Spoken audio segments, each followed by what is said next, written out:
Olá, muita paz a todos e todas. Vamos aqui dar continuidade ao estudo do Evangelho segundo o Espiritismo, que estamos estudando as preces.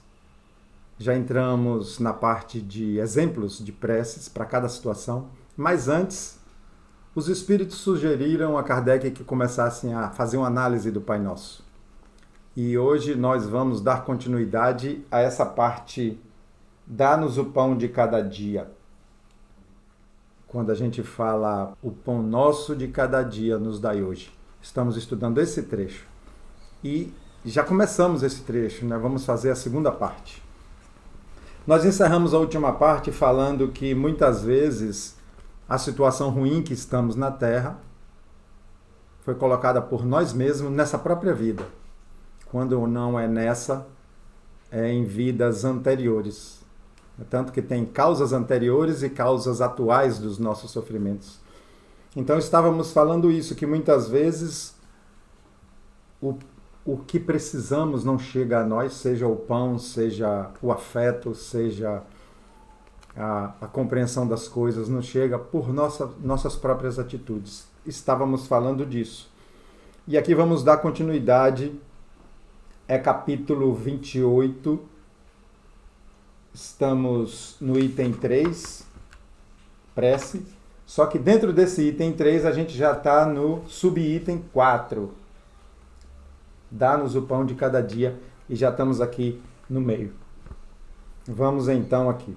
Antes de nos queixarmos da sorte, inquiriramos, quer dizer, perguntemos a nós mesmos se ela não é obra nossa. A cada desgraça que nos chegue, cuidemos de saber se não teria estado em nossas mãos evitá-la. Consideremos também que Deus nos outorgou a inteligência para nos tirar do lameiro e que de nós depende o modo de a utilizarmos essa inteligência. Como estamos usando a inteligência que todos nós temos para sair das situações ruins, não é? E como estamos direcionando a nossa energia para as coisas dessa vida. Pois que à lei do trabalho se acha submetido o homem na terra. Dá-nos coragem e força para obedecer a essa lei. Dá-nos também prudência e previdência e a moderação a fim de não perdermos o respectivo fruto. Então aqui é como se a gente estivesse reconhecendo que estamos submetidos aqui na Terra encarnado à lei do trabalho. A lei do trabalho é uma lei universal. Não estamos falando de trabalho sacrificante, de trabalho pesado, de trabalho obrigatório, mas é um trabalho em nós mesmos. E o trabalho para nos mantermos. Somos colocados numa condição de que precisamos de alimento, de água, de abrigo, né? O oxigênio já está aí no ar. E temos que usar a inteligência e usar a força de vontade e o trabalho para nos mantermos vivos nessa existência, que ela é importante para o nosso crescimento. Então somos colocados nessa condição para manter esse corpo saudável, para nos mantermos em pé, temos que ir atrás, correr atrás. Dá-nos, pois, Senhor, o pão de cada dia, isto é, os meios de adquirirmos pelo trabalho as coisas necessárias à vida, porquanto ninguém tem o direito de reclamar o supérfluo. Olha só, quando a gente fala, dá-nos hoje o pão de cada dia, não estamos pedindo que venha de graça, que fiquemos sem fazer nada e as coisas que nós precisamos cheguem até nós. Não é isso. Na verdade, na hora que falarmos dai-nos hoje o pão de cada dia, temos que lembrar na hora que estamos pedindo, me dê as ideias, a força para eu trabalhar e conquistar as coisas que eu preciso. Na verdade, a gente está pedindo isso, que tenhamos condição de conquistar as coisas que precisamos. E que ninguém pode reclamar o supérfluo, quer dizer, ninguém pode pedir o supérfluo. Ah, Senhor, dá-me uma mansão na praia que eu estou precisando. Não é isso. É o simples e o necessário para nos mantermos. Se trabalhar nos é possível, a tua divina providência nos confiamos. Se está nos seus desígnios experimentar-nos pelas mais duras provações, malgrado os nossos esforços, aceitamo-las como justa expiação de faltas que tenhamos cometido nessa existência ou noutra anterior, porquanto és justo. Sabemos que não há penas imerecidas e que jamais castigas sem causa. Esse parágrafo nos mostra que, mesmo que trabalhando com todo esforço, se a gente não conseguir as coisas, é porque há algo, né? Há um compromisso aí a ser resgatado. E temos aqueles também que reencarnam e nem têm condição de trabalho, por deficiências, seja cognitivas, seja físicas, mas sempre vem com um plano reencarnatório para estar em uma família, para estar sob cuidados, porque Deus não abandona ninguém. Mesmo que venha impossibilitado pelas condições do corpo físico, pelas condições da cognição da mente, mesmo que esteja impossibilitado, é planejado uma forma de ser amparado.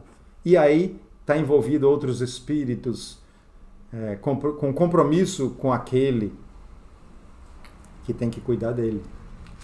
Tudo tem um plano, tem um propósito de crescimento para todos os espíritos envolvidos. Preserva-nos, ó meu Deus, de invejar os que possuem o que não temos, nem mesmo os que dispõem do supérfluo, ao passo que a nós nos falta o necessário. Perdoa-lhes se esquecem a lei de caridade e de amor do próximo que lhe ensinastes. Então está pedindo essa parte, compreendemos que está pedindo que não inveje os que têm as coisas. E que mesmo que aquele que tenha seja um egoísta e que não olhe para quem precisa, que Deus o perdoe. É claro que esse é um pedido nobre, é um pensamento nobre, porém cada um vai arcar com os compromissos e com suas atitudes, a cada encarnação, a cada momento da vida do espírito. Então, estar convicto de que Deus é justo, estar convicto de que a nossa situação é uma situação que nós mesmos nos colocamos, e se é uma situação que não é boa, os espíritos, o anjo da guarda, Jesus Cristo, a vida está aí, nos esperando a se mexer para sair dela. Então, tudo isso é um pensamento que temos que emitir de compreensão, de fé, na hora que falamos, dá-nos hoje o pão de cada dia. Afasta igualmente do nosso espírito a ideia de negar a tua justiça, ao notarmos a prosperidade do mal e a desgraça que cai, por vezes, sobre o homem de bem. Então, mesmo assistindo à prosperidade do mal na nossa visão, na nossa percepção míope, mesmo vendo, às vezes, pessoas que nós entendemos sejam más, progredindo na vida, mesmo assim, não blasfememos contra Deus. Não questionemos as leis da vida, não questionemos, por que se eu faço bem e estou nessa situação? A nossa história não é de uma existência só. A nossa história é de muitas existências. Então, existe sempre causas que geram efeitos. E as causas que nós mesmos emitimos, que nós mesmos jogamos no universo. Então, não blasfemar contra Deus, não duvidar da justiça divina e trabalhar sempre. Toda vez que eu falo disso, eu lembro da oração da serenidade, que eu já falei aqui várias vezes. Concedei-me, Senhor, a serenidade necessária para aceitar o que eu não posso modificar. Olha, é essa a submissão que o Evangelho fala. Não é se submeter a marido, nem a esposa, nem a leis erradas, nem a governantes. É submeter às leis perfeitas da natureza, em que nós não podemos modificar. Tem que se submeter. E aí a oração continua. Coragem para modificar as que eu posso. E a sabedoria para distinguir uma das outras. Então temos que ter coragem para correr para cima e mudar as coisas que podemos mudar em nossa vida.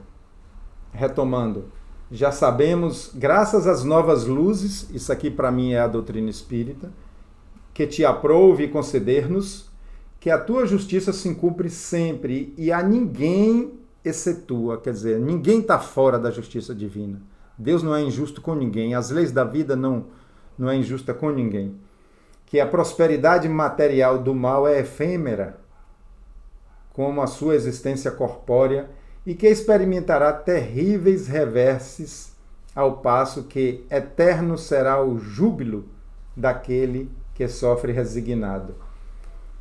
Sofrer resignado não é se jogar propositalmente no sofrimento, não é aceitar passivamente a condição de sofrimento, não. Sofrer resignado é confiar em Deus quando a situação é irremediável. Isso é sofrer resignado. Quando a situação não tem jeito mesmo. E pedirmos inteligência e intuição dos Espíritos que nos mostre o caminho se for possível mudar a nossa situação. Estávamos falando aqui muito dos que têm posse e falamos do egoísmo, mas é bom frisar que tem muita gente que tem posse, tem riqueza, de um trabalho justo e digno, e que muitas vezes está ajudando sem se aparecer. Então, a posse em si não é o mal. Ela é um convite ao orgulho, ao egoísmo, mas muita gente supera. E nem sempre a pobreza material significa superioridade espiritual. A pobreza material pode ter ali também um espírito revoltado, inconformado e que blasfema contra Deus por causa de sua situação.